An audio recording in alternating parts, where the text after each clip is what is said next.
because there's a very clear division in Poland that majority of Jewish studies is Jewish history in Poland, and majority of in gender categories it's men. In sex categories, it's men doing Jewish history. Men are more in history in general and in Jewish history in particular. So if you look at the Polish Association of Jewish Studies, I think it's around 60 or 65% of the members that are men.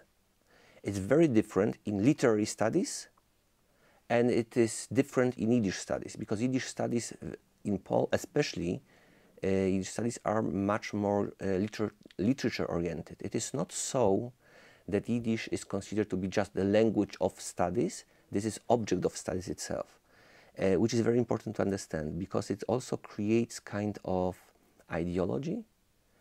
You would be surprised that, you know, Czernowitz conference is still alive in Poland. There is very strong ideological Yiddishist revival.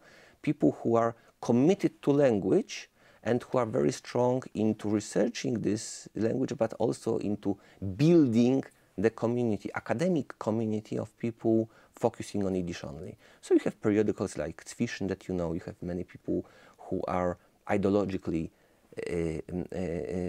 reviving Yiddish, and on and on.